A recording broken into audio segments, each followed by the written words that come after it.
Ako po bilang ate po kasi at Akin. bilang ate, parang magulang po sa mga kapatid ko. Yun nga, lalo na sa Akin? kapatid ko po. Siya Mahal ka po. Wag. Game bro, mas Tapos, kingkudi lang.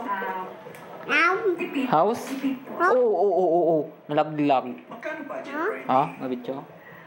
Sa food. pagkain. Sa food po. Kasi kaya po ang hobby ko yung magluto So, tinitipid ko na po yun. Yung mas gusto ko po yung nagluluto. Kaya per day, magkano? Kasi kung 20,000, kung 20,000, di ba, sa isang buwan, meron kang 31 days. O sabihin natin, kasi yung pinaka...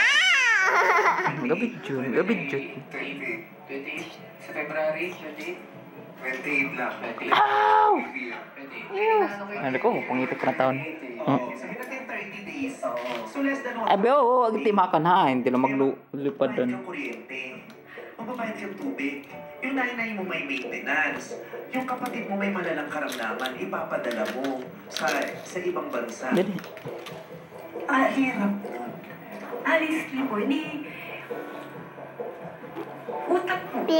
May utang din po ako. Yun talaga tatakbuhan nila utang talaga. Kaya, kasi masipag siya di ba? Masipag naman siya paano siya makakaipon? Yung sweldo niya lang ay kulang pa.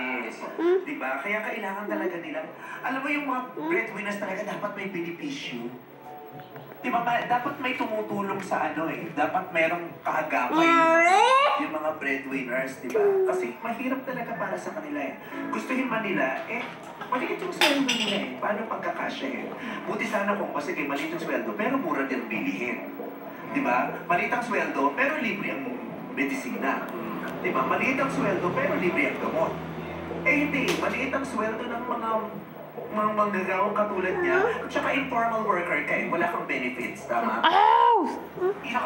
Ito yung mga manggagawa na hindi kinikilala ng gobyerno kasi wala silang benefits, kasi informal work, wala silang employer. Diba? Kaya, maliit na yung sweldo, tapos ang mahal ng bilihin, kahit magkandakuba siya, mahihirapan talaga siya. Diba? Kaya, nakakahabag yung... Ano ne? I can feel that you're a very strong woman. House! I can feel that you're a very strong woman. Hindi ko na kikita sa Tayo. hindi ka pa patumba. Kahanga-hanga ka. Paano ka... Pagsampot, parang dala magalit niya. Kailangan namin matutunan yan. Isa lamang po ang meron po ako ang Panginoon po. Nung nakakilala po ako sa Kanya, talagang alam ko ang... Lugod na TV, nung gumimatrang ganyan. Wala pong imposible sa Diyos. At yan po ang Di man makita. hawakan. Yan po ang nagpapalakas sa akin. Totoo naman. Kasi di ba isip ko parang napaka-imposible? Pero bakit siya naging imposible? Wala ka naman ang magagawa Yung Diyos na gumagawa na lang ng parang. Di ba? Kahit mahirap, kapag kilala bukas kigising ka pa din.